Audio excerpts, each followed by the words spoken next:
Across the Bloodcarver's narrow face, his nose spread two fleshy flaps like a split shield, half hiding his wide, lipless mouth. The ornately tattooed nose flaps functioned both as a sensor of smell and a very sensitive ear, supplemented by two small pits behind his small, onyx-black eyes.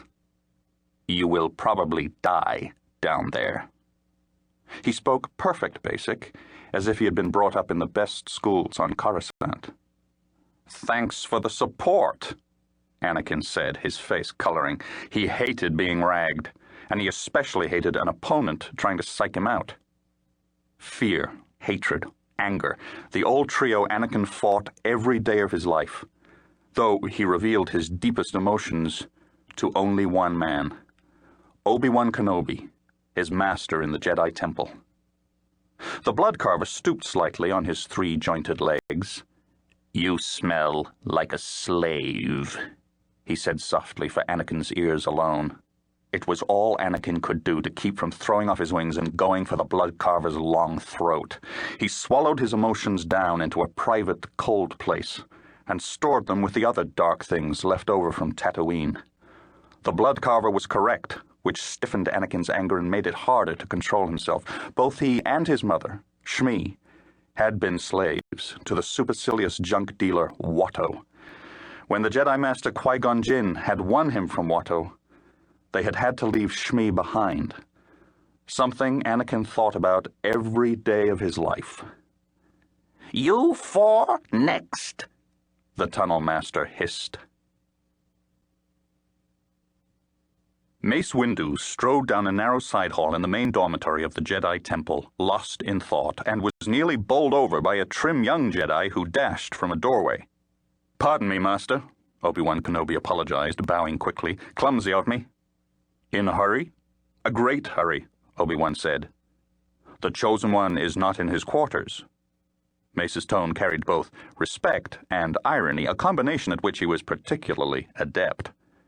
"I know where he's gone, Master Windu. I found his tools, his workbench." "Not just building droids we don't need." "No, Master," Obi-Wan said. "About the boy," Mace Windu began. "Master, when there is time." "Of course," Mace said. "Find him, then we shall speak, and I want him there to listen." "Of course, Master." Obi-Wan did not disguise his haste. Few could hide concern or intent from Mace Windu. Mace smiled. "He will bring you wisdom," he called out as Obi-Wan ran down the hall toward the temple's sky transport exit. Obi-Wan was not in the least irritated by the jibe. He quite agreed. Wisdom or insanity. It was ridiculous for a Jedi to always be chasing after a troublesome Padawan, but Anakin was no ordinary Padawan. He had been bequeathed to Obi-Wan by Obi-Wan's own beloved master, Qui-Gon Jinn. Yoda had put the situation to Obi-Wan with some style a few months back as they squatted over a glowing charcoal fire and cooked shewbread and were in his small, low-ceilinged quarters. Yoda had been about to leave Coruscant on business that did not concern Obi-Wan. He had ended a long, contemplative silence by saying, "A very interesting problem you face, and so we all face, Obi-Wan Kenobi?" Obi-Wan, ever the polite one, had tilted his head as if he were not acquainted with any particular problem. "The Chosen One Qui-Gon gave to us all, not proven, full of fear, and yours to save.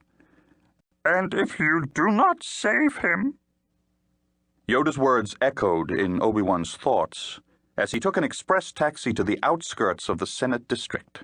Travel time? Mere minutes. Obi-Wan was concerned it would not be nearly fast enough.